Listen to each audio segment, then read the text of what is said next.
Bismillahirrahmanirrahim. Bab umuril iman. Bab tentang perkara-perkara yang mampu menguatkan iman. Ibu silahkan cari harta dengan suami sekaya apapun, sulit membeli ketenangan tuh nggak ada. Ada toko yang jual ketenangan? Nggak ada.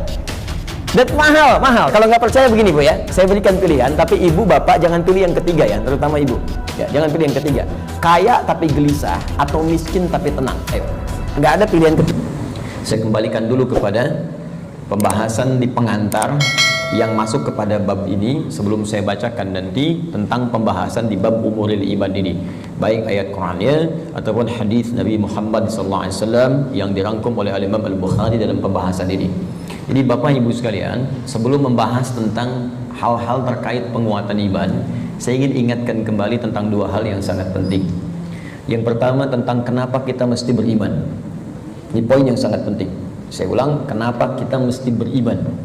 Ya, bukan hanya sekedar fitrah dalam kehidupan, tapi nanti ada 5 hal yang langsung Allah janjikan dalam Al-Quran ketika kita benar-benar menanamkan iman dalam diri kita. Jadi kalau kita mampu beriman dengan benar kepada Allah, maka Allah akan berikan 5 keistimewaan yang tidak akan diberikan selain kepada orang-orang beriman, walaupun mereka hidup dalam kehidupan dunia. Jadi 5 hal ini Allah akan berikan. Yang pertama, ada jaminan langsung Allah berikan kepada orang-orang yang yakin tanpa ragu dengan Allah, yaitu beriman kepada Allah, bahwa ia mendapatkan kabar gembira langsung dari Allah, memiliki setengah bagian dari 2 hal yang dibutuhkan untuk masuk surga. Memiliki setengah bagian atau 1 dari 2 hal yang dibutuhkan untuk masuk surga. Saya sering istilahkan, dia telah mendapatkan dari setengah kunci surga. Dan ini berita kabar gembira dari Allah sebelum orang ini wafat, bahkan sejak hidup, dengan turunnya Quran surah kedua Al-Baqarah ayat ke-25 yang paling kanan sebelah atas di mushaf. Wa basyiril ladzina amanu wa 'amilus shalihat anna lahum jannatin tajri min tahtiha al-anhar. Baik kata Allah, Muhammad sallallahu alaihi wasallam, berikan kabar gembira. Baik, ada orang-orang yang aku telah siapkan surga, ragam surga untuk mereka. Dia ada jenis-jenis surga, ada surga Firdaus, ada surga Aden, kan? Nanti insya Allah saat kita dengan izin Allah diperkenankan masuk ke dalamnya, kita akan melihat ada di bagian mana di surga kita yang kita banggakan itu, dan yang kita impikan itu. Dia ada beberapa bagian-bagian surga yang akan diperoleh berdasarkan amalan-amalan kita. Yang biasa puasa masuk surga Ar-Rayyan, pintunya Ar-Rayyan. Ya, pintunya. Yang biasa tahajud lewat pintu tahajud, biasa sedekah pintu sedekah. Nanti ada tingkat tertingginya, ada Firdaus, ada Aden, dan lain-lain sebagainya. Baik kata Allah, aku telah siapkan aneka ragam surga ini untuk siapa? Ada yang paling menarik. Wa basyiril ladzina amanu, berikan kabar gembira ini pertama bagi para pemilik iman. Nah, ini syarat untuk masuk surga itu ada iman. Baik ya? Ada orang punya misalnya, mohon maaf ya, sekali lagi saya ilustrasikan, dan Quran tidak akan sama dengan ilustrasi ini. Laisa kamitslihi syai'un. Tidak ada yang sama dengan Allah Subhanahu wa taala. Perhatikan kalimatnya. Misalnya begini, Anda akan datang misalnya ke istana. Ya, diundang oleh presiden misalnya atau penguasa tertentu. Maka orang ini memberi syarat. Anda boleh datang misalnya ke istana dengan catatan menggunakan pakaian yang rapi, spesifikasinya begini, pakai sepatu, jamnya jam sekian. Jelas ya? Maka ketika Anda menyalahi ketentuan itu, Anda tidak bisa masuk. Jelas?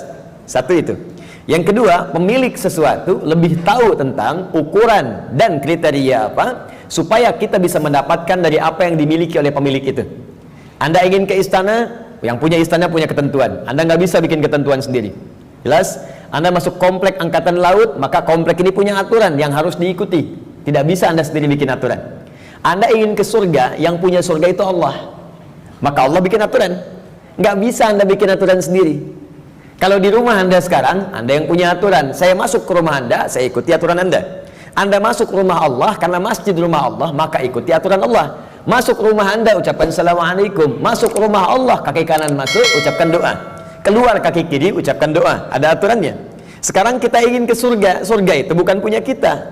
Surga punya Allah. Allah yang punya. Maka Allah yang punya surga itu memberikan berita siapa yang bisa masuk ke situ. Kata Allah, orang yang bisa masuk ke surga adalah hamba-hambaku yang punya 2 syarat saat dia hidup di dunia. Apa syaratnya? Dan ini berita gembira. Ada orang sebelum wafat diberikan berita gembira. Kalau punya dua hal ini, Anda berpeluang bisa memilih dari pintu mana Anda akan masuk ke surga yang Anda idamkan itu, sesuai dengan amalan-amalan yang kita kerjakan. Nah, di antara dua ini, syarat pertamanya iman. Kata Allah, wa basyiril ladzina amanu, berikan kabar gembira pada orang yang telah punya iman.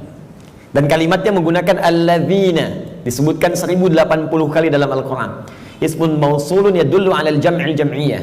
Kata sambung, konjungsi, kadang menunjuk pada objek tanpa batas. Jadi bisa untuk orang dewasa, anak kecil, laki-laki, perempuan, tua, muda, ya, maaf, kaya, cukup, semua kalangan tanpa batas. Artinya, kata Allah, saya buka surga ini untuk siapapun. Nggak ada status dunia yang bisa memengaruhi seseorang masuk surga.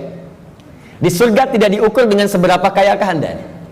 Hati-hati kalau Anda mendapatkan tingkat kekayaan dan Anda merasa kaya dengan itu, belum bebas Anda, hati-hati, belum bebas Anda dengan persyaratan untuk mendapatkan surga. Belum tentu harta menjadi jaminan untuk masuk surga. Anda punya kedudukan tinggi, setinggi apapun, tapi kedudukan itu tidak otomatis menjamin Anda masuk surga. Karena syarat masuk surga bukan kedudukan. Kalau syarat masuk surga kedudukan, Firaun paling duluan masuk surga. Namrud lebih duluan masuk surga. Jelas? Baik, karena syarat masuk surga itu kaya, maka Qarun itu paling depan masuk surga. Tapi ingat, syarat surga kata Allah bukan kekayaan, bukan kedudukan. Jadi jangan bangga dulu kalau punya kedudukan tinggi atau harta melimpah, karena itu belum jadi ukuran kebaikan di hadapan Allah Subhanahu wa taala. Kecuali nanti kedudukan atau harta itu diisi dengan iman. Iman itu yang akan menunjukkan harta dan kedudukan untuk mengerjakan amal soleh sebagai bekal ke surga. Maka golongan pertama kata Allah, saya berikan kesempatan yang luas. Baik itu tua, muda, lelaki, perempuan, besar, kecil, kaya, cukup, semua punya peluang ke surga. Dan itu hanya diberikan dengan satu kata saja, alladzina. Semuanya. Tapi dari semua itu, aku hanya minta dua syarat saja. Satu, semua kalangan itu punya iman. Yakin denganku kata Allah, yakin tanpa ragu. Berbahagialah kalau sampai dengan siang hari ini kita diberikan nikmat iman oleh Allah Subhanahu wa taala. Itu kenikmatan luar biasa. Dan kita mendoakan saudara-saudari kita supaya mendapatkan bagian itu. Karena itu seringkali saya membuka ta'lim dengan berdoa, ya Allah, berikan hidayah kepada saudara-saudari kami, tetangga kami, kerabat kami, teman kami di kantor yang sampai hari ini belum beriman kepadamu, belum mengucapkan syahadat. Berikan kekuatan pada jiwanya untuk bersyahadat sebelum wafat. Alhamdulillah, Anda mungkin tetangga Anda nggak semuanya beriman. Ya, ada yang misalnya A, ada yang B, ada yang C. Tahajud malam dalam sujud minta. Ya Allah, Engkau satukan kami di dunia sebagai tetangga dan pertemukan kami kembali di akhirat ya Allah. Jangan pisahkan kami. Berikan dia hidayah. Doa itu yang tidak diketahui oleh orang yang didoakan, mungkin itu yang lebih cepat menghunjam pada jiwanya. Kami di ta'lim di Bekasi itu selalu membiasakan meminta kepada Allah. Ya, setiap malam Jumat kita minta, berusaha. Alhamdulillah, hampir setiap pekan ada yang masuk Islam. Kemarin seorang ibu dengan 3 orang anaknya masuk Islam. Begitu selesai ta'lim, datang lagi 1 orang lagi, diantar oleh suaminya, dia masuk Islam lagi. Masya Allah. Jadi alhamdulillah, kita tidak tahu siapa yang mendapatkan hidayah, tapi kita bisa berdoa kepada Allah untuk memohon untuk memberikan hidayah. Satu. Nah, kemudian yang kedua, ya, wa amilus shalihat, iman dan amal soleh. Di syarat surga itu sesungguhnya kalau diucapkan ringan, iman, amal saleh, iman, amal saleh. Tapi kalau dikerjakan itu yang butuh perjuangan. Dan ini gambaran di Quran itu indah, ya. Ini sekaligus isyarat. Wawunya ma'iyah, Pak, Bu.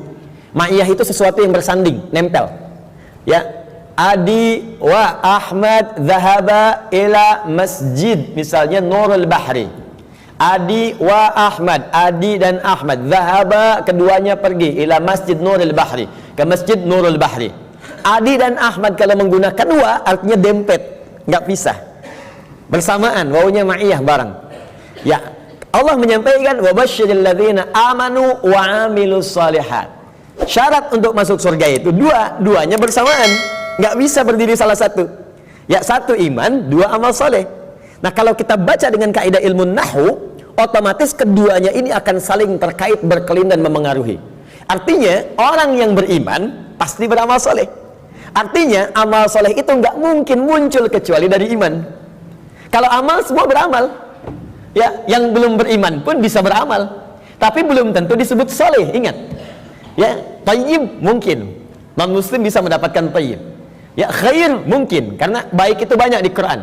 Ada khair, awas, ada tayyib, hati-hati. Ada ma'ruf, ada ihsan, ada saleh. 5. Tayyib, kebaikan fisik.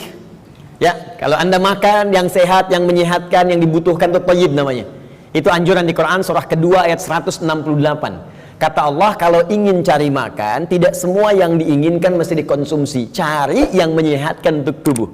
Ya ayyuhan nasu kulu mimma fil ardi halalan thayyiba. Hai semua manusia, ini rumus dalam Al-Quran, universal sifatnya. Kalau Anda ingin menyebar di bumi untuk cari makan, silahkan. Kalau sudah dapat dengan cara yang halal, jangan melanggar ketentuan hukum di mana kamu tinggal. Dapat dari situ, berikan yang bermanfaat untuk tubuh. Tidak semua yang diinginkan itu harus dikonsumsi. Yang dibutuhkan itu yang didapatkan. Haus berarti butuh minuman. Yang penting minum. Nggak semua yang diinginkan harus kita minum. Alhamdulillah ada air bening, minum ya minum. Jangan menyulitkan diri sendiri pesan sesuatu yang tidak ada. Akhirnya membuang banyak tenaga dan waktu, dan membuang peluang amal baik yang mungkin kita kerjakan seketika.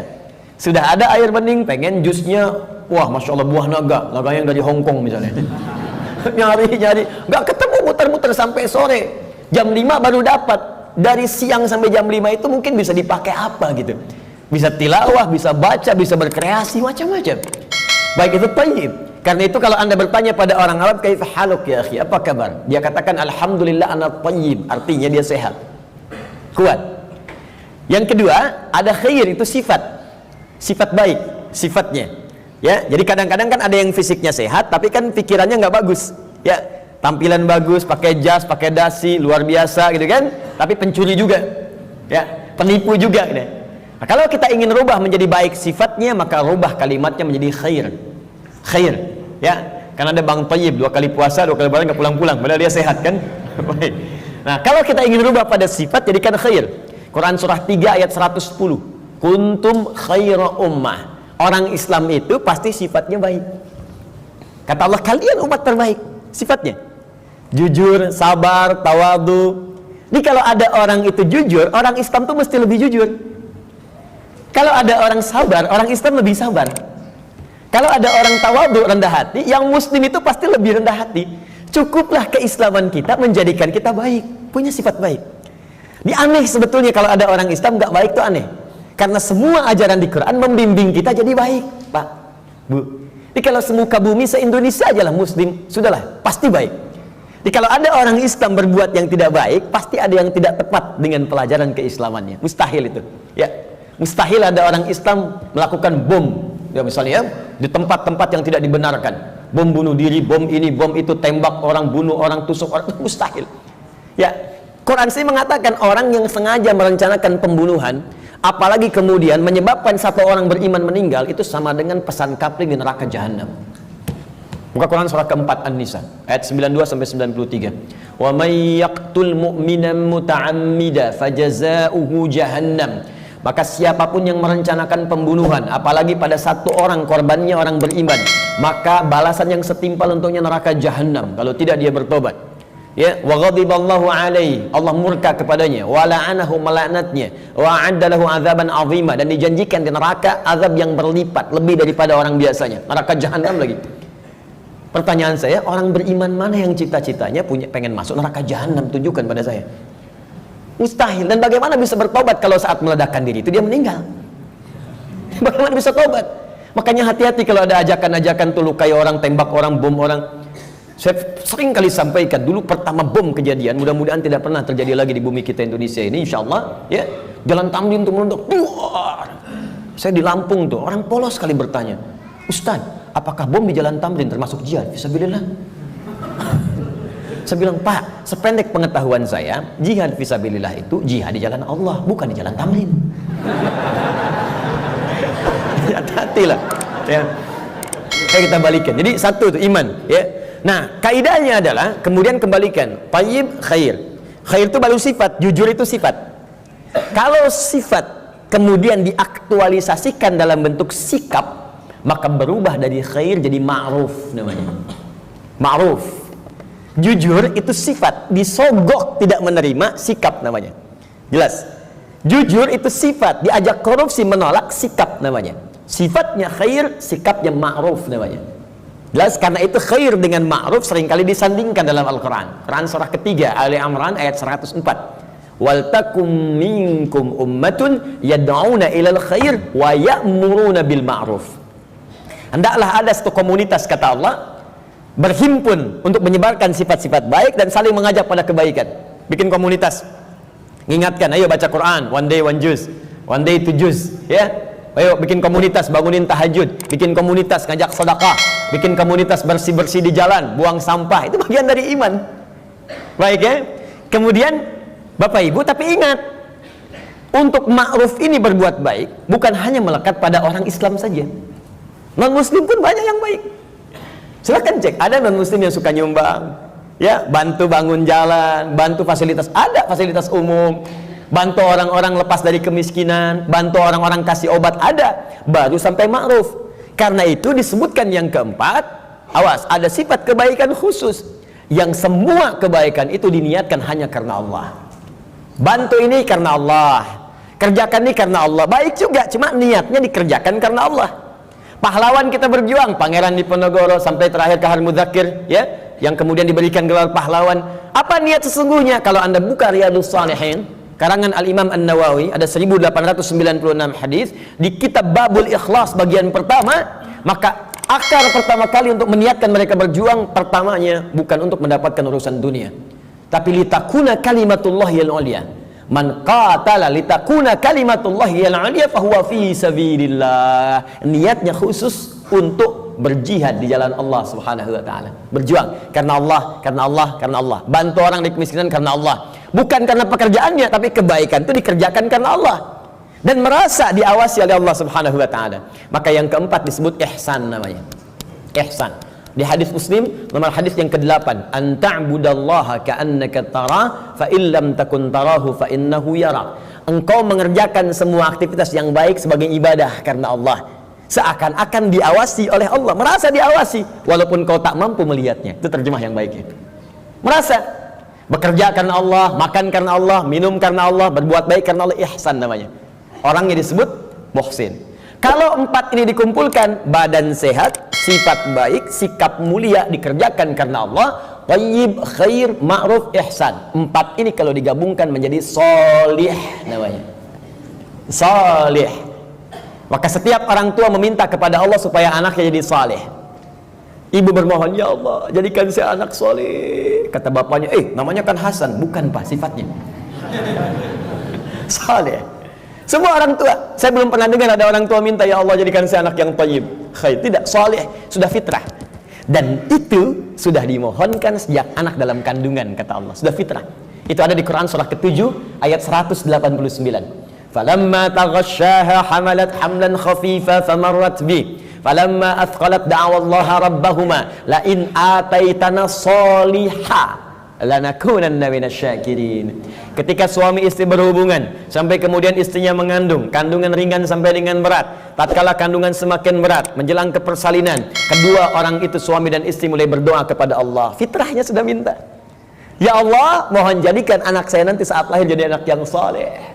Dengan itu ya Allah kami bersyukur dan akan mengganti semua sakit yang dirasakan oleh istri saya yang sedang mengandung ini. Saleh. Nah, apa yang menyebabkan seseorang soleh terkumpul empat ini? Kata Allah, kalau iman ada dalam dirinya, maka semua pekerjaan dia akan dituntun menjadi soleh. Pekerjaan disebut amal, disatukan dengan soleh menjadi amal soleh. Di iman seseorang itu otomatis akan menuntun seseorang berbuat amal soleh. Jadi kalau ada orang punya iman gak beramal soleh, dipertanyakan bagaimana kualitas iman dalam dirinya, dipertanyakan. Karena otomatis Pak, Bu, kalau ada iman, kata Allah, itu otomatis membimbing dia, mengantarkan pada amal soleh. Makanya orang punya iman itu sering diingatkan ketika akan berbuat amal yang salah. Gak percaya silahkan Pak, keluar dari sini, coba Bapak iseng-iseng pakai sendal orang lain. Ya, jangan diteruskan, iseng aja, misalnya kan, injak gitu kan. Itu pasti hatinya akan berkata, itu bukan punya kamu. Itu imannya mengingatkan. Kalau iman semakin tinggi, Anda keluar dari masjid aja, kaki kanan keluar, ditarik lagi tuh. Anda akan tarik, karena yang keluar itu kiri, masuk kanan. ke toilet masuk kiri, keluar kanan. Tuh. Ya, itu semakin tinggi iman, maka iman itu akan mendorong Anda berbuat amal saleh dari ujung kepala sampai ujung kaki. Makanya saya sering katakan di dalam Al-Quran, jika kita sudah punya iman, maka semua fungsi tubuh kita akan disebutkan imannya dulu sebelum menyebutkan fungsinya. Mata untuk melihat, sebelum melihat imannya dulu. Turun Quran surah 24 ayat 30 untuk laki-laki, 31 untuk perempuan. Qul lil mu'minina yaghuddu min absarihim, untuk perempuan wa qul lil mu'minati yaghuddna min absarihinna. Katakan pada pria-pria yang sudah punya iman, imannya dulu. Dan katakan pada perempuan-perempuan yang sudah punya iman, matanya hanya boleh dipakai melihat yang baik-baik saja. Kalau yang dilihat tak baik, maka imannya akan membimbing mata untuk memalingkan ke arah yang lebih baik. Memalingkan pandangan ke arah yang lebih baik disebut dengan ghaddul basar namanya. Anda menatap begini, Masya Allah, tapi yang ditatap istri orang. Maka iman berkata jangan teruskan, palingkan. Ya, proyek yang tidak baik gak akan dilihat. Ya, barang yang bukan milik Anda gak akan dilihat, palingkan. Gambar-gambar yang tak seronok, palingkan. Jelas ya? Nah, itu iman. Silahkan cek semua fungsi tubuh kita. Itu umumnya sebelum disebutkan imannya dulu. Lisan, Quran surah 49 ayat 11. Itu sebelum disebutkan fungsi lisan, iman dulu. Ya ayyuhalladzina amanu la yaskhar qaumin qaum. Ayat 12-nya, ya ayyuhalladzina amanu la yaghtab ba'dukum ba'dha. Pokoknya setiap tubuh ini mau bergerak, iman dulu. Ingin memberikan isyarat agar iman itu memiliki fungsinya untuk mengerjakan amal soleh. Kenapa diminta beramal soleh? Supaya masuk surga, itu Pak. Dan supaya kita nggak capek, diberikan setengahnya oleh Allah, tinggal setengah lagi. Jadi sebetulnya Allah itu ingin hambanya itu masuk. Cuman karena hikmah kehidupan menjadikan kita mesti berikhtiar, saking baiknya Allah dikasih setengah. Ayo setengah diambil. Bahkan setengah ini diberikan dalam kandungan. Cuman sayang, fa'abawahu yuhawidani au yunasrani au yumajjisani. Lahirnya kan fitrah, ada iman dalam dirinya. Makanya dia mencari Tuhan. Cuman sayang lingkungan yang merubah dia menjauh dari Allah. Ada yang pengaruh ini, ada yang pengaruh itu, lingkungan, karena TV, karena tinggal di tempat tertentu, karena pasangan. Ya, Masya Allah, tega meninggalkan cinta Allah hanya untuk cinta dunia. Tega meninggalkan cinta Allah hanya untuk cinta manusia. Padahal manusia itu mati, Allah selalu hidup. Ya, bayangkan. Ya, mencintai sesuatu yang gak ada itu kan semu sifatnya. Anda mencintai barang, barangnya rusak. Ketika barangnya rusak, bagaimana cintanya bisa bertahan? Cinta manusia tidak abadi. Kalau ingin abadi, bawa dia sampai mendapatkan ridha Allah, sampai ke surga, baru abadi. Tapi kalau Anda mengeluarkan diri Anda dari surga, bagaimana bisa abadi? Ya, aku mencintaimu dengan syarat engkau pindah agama. Begitu pindah, meninggal. Cinta nggak dapat, surga cuma mimpi. Ya, Pak? Jelas ya? Baik, jadi teman-teman sekalian, bagian pertama, ketika Allah meminta kita beriman, sesungguhnya dengan iman itu Allah ingin memberikan garansi kepada kita bahwa Anda hamba yang terlindungi, dengan izin Allah bisa mendapatkan surga jika iman itu kita gunakan untuk menenun amal soleh. Jelas? Kalau amal saja tidak ada iman, maka tidak menjadi soleh. Maka orang yang belum beriman beramal baik, amalnya tidak disebut amal soleh, amal saja, amal khair. Gak pernah disebut soleh dalam istilah Al-Quran. Jelas ya? Nanti ketika dia berbuat baik dibalas di dunia. Cuman karena kaidah surga itu ada iman, dan iman itu nggak ada, maka di akhirat tidak diberikan balasannya. Keadilan Allah menjadikan balasan itu diberikan di dunia. Karena investasi amalan itu bukan untuk akhirat, dunia. Karena niatnya dunia, dikasih dunia. Kalau untuk akhirat, diberikan juga akhirat bagiannya. Turunlah Quran surah ke-25 ayat 23. Nanti kalau ada non muslim bertanya, di mana keadilan Allah Tuhanmu itu? Jadi kalau ada orang nggak beriman berbuat baik nggak masuk surga. Tapi ada orang beriman salah juga berpeluang masuk surga. Maka jawab kepada beliau, ya, kaidah surga itu kaidahnya syarat iman yang pertama kali. Ya, bukan syarat dunia. Maka ingin masuk surga ada persyaratan. Anda masuk kampus ada persyaratan. Masuk surga pun ada persyaratan. Anda lulus di satu hal tapi nggak lulus di yang lainnya, nggak bisa masuk kampus. Anda lulus satu hal nggak lulus yang lainnya, ya sulit masuk surga. Karena syarat surga beda dengan kampus. Syarat surga yang pertama itu adalah iman. Tapi saking adilnya Allah, kebaikan dia di dunia dibalas oleh Allah dengan cepat saat dia hidup di dunia. Maka turun ayat, wa qadimna ila ma'amilu min amalin faja'alnahu haba'an manthura. Jika ada orang belum beriman berbuat baik, kata Allah, saya akan cepat balas kebaikannya saat di dunia. Cuman karena amalan itu bukan amalan surga, maka saat ke akhirat nanti itu hanya akan jadi debu yang berterbangan yang hanya dia tatap saja. Jelas sampai sini? Dan ini ayat turun karena pertanyaan Sayyidah Aisyah radhiyallahu taala anha kepada Nabi. Ya Rasulullah, si fulan orang baik, suka berbagi, cuman nggak beriman sampai saat ini. Bagaimana statusnya? Turunlah kemudian ayat ini. Jelas? Jadi kalau ada yang bertanya lagi sekarang, katakan Anda terlambat Pak. 15 abad yang lalu sudah ada pertanyaan Sayyidah Aisyah tentang itu. Turun ayat begini, sampaikan dengan sebaik-baiknya dengan cara yang paling lembut. Jelas? Satu, kenapa kita beriman? Pertama, karena ada kasih Allah pada orang beriman untuk menempatkan di tempat terbaik saat dia pulang kepada Allah Subhanahu wa taala. Dua, saya agak cepat. Orang beriman dijanjikan oleh Allah akan memiliki ketenangan dalam hatinya. Secara singkat, orang beriman itu Allah akan berikan ketenangan pada jiwanya. Tenang gitu, damai hidupnya. Jaminan yang ada di Quran surah ke-48 ayat yang keempat. Walladzi anzalas sakinata fi qulubil mu'minin liyazdadu imanan ma'a imanihim. Dialah Allah yang akan menanamkan ketenangan pada jiwa orang-orang beriman supaya dia yakin dengan keimanannya. Nikmat juga beriman. Jadi tambah lagi imannya, tambah lagi imannya. Jadi kata Allah, orang beriman itu pasti tenang. Dan ketenangan itu mahal, Bu. Sulit dicarinya. Ibu silahkan cari harta dengan suami sekaya apapun, sulit membeli ketenangan tuh nggak ada. Ada toko yang jual ketenangan? Nggak ada. Dan mahal. Kalau nggak percaya begini Bu ya, saya berikan pilihan, tapi ibu bapak jangan pilih yang ketiga ya, terutama ibu. Ya, jangan pilih yang ketiga. Kaya tapi gelisah atau miskin tapi tenang. Ayo, nggak ada pilihan ketiga dan nggak usah maksa. Kaya tapi gelisah atau miskin tapi tenang, pilih mana? Tuh. Kan? Banyak orang kaya tapi nggak tenang, ada yang bunuh diri, ada yang tembak diri sendiri, ada yang lompat ke depan rel kereta, ada yang saking kayanya bingung, akhirnya nanam cabai, cuma bikin kangkung, metikin cabai, metikin tomat. Terus Anda ngapain kalau cuma numpukin harta buat metikin tomat? Petani kita nggak kaya-kaya amat bisa metikin tomat juga. Coba lihat, Anda bayangkan. Jadi tidak selalu Bapak Ibu sekalian kekayaan itu bisa berkonotasi seimbang, equal bisa dengan ketenangan, belum tentu. Tapi iman itu jaminan dari Allah, orang beriman itu pasti tenang. Ada kedamaian dalam jiwanya. Enak gitu. Bahkan kalau sudah dapat halawatul iman, bukan cuma kedamaian, Allah akan berikan ketenangan dalam kehidupannya dalam bentuk keamanan, aman dari gangguan, tenang, nikmat. Maka diturunkan oleh Allah Quran surah ke-18 ayat 13. Saking tenangnya, tidur di gua aja enak. Bayangkan, gua loh, fasilitasnya tahu sendirilah. Di gua, ya sudah, maaf, cahaya sudah terbatas, hampir tidak ada. Makanan bagaimana mendapatkannya, tempat tidurnya kemudian juga pasti keras. Tapi kok bisa ada yang tidur di gua selama 309 tahun?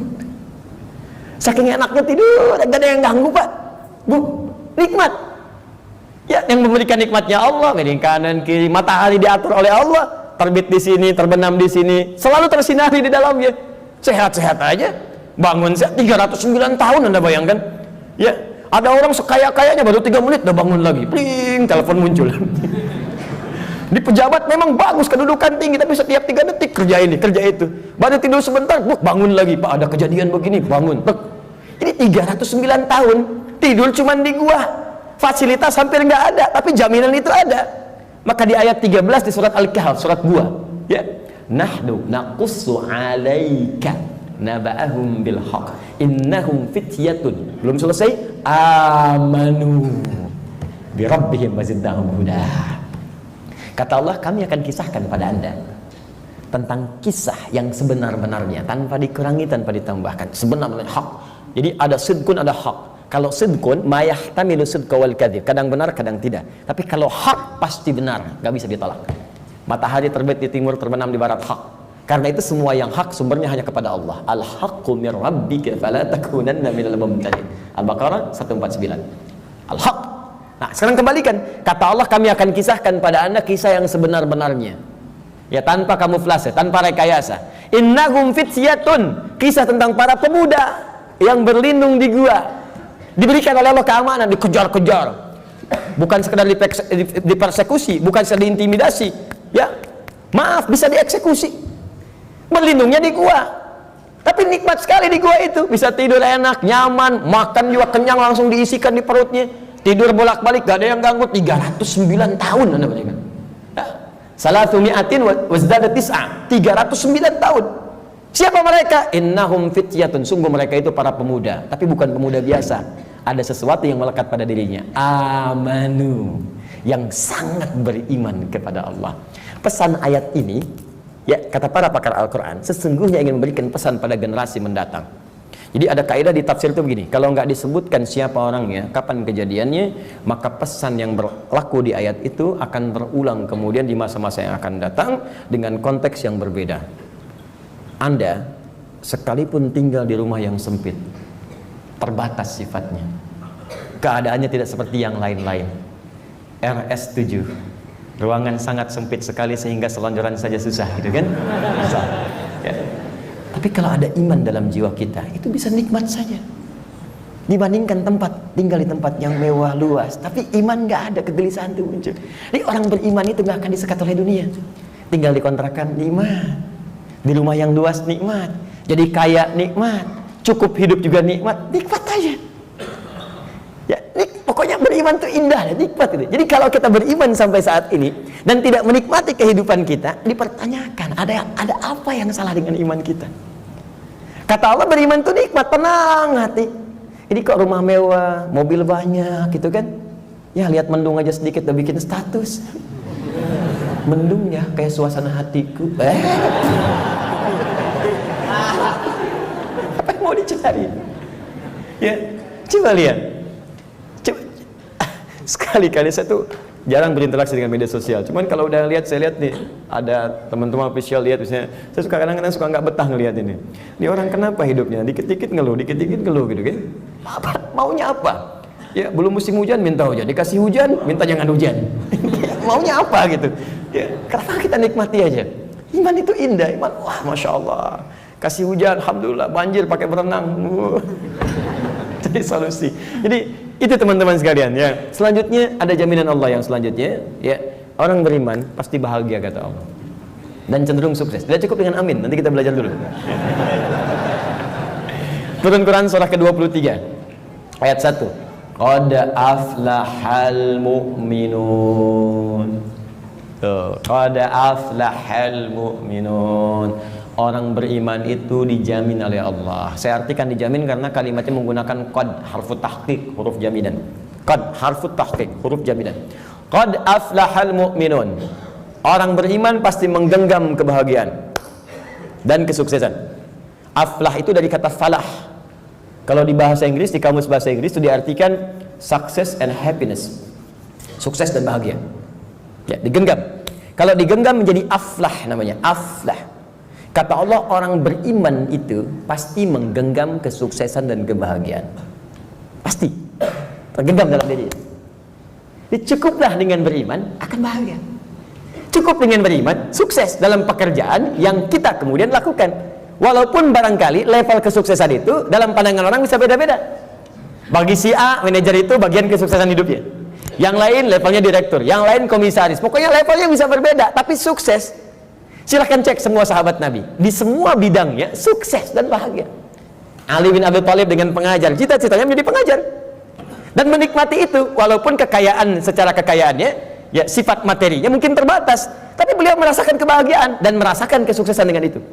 Abdurrahman bin Auf kaya luar biasa, sampai kapaknya terbuat dari emas. Abdurrahman bin Auf dan menikmati itu dan bahagia juga, bahkan terjamin surga.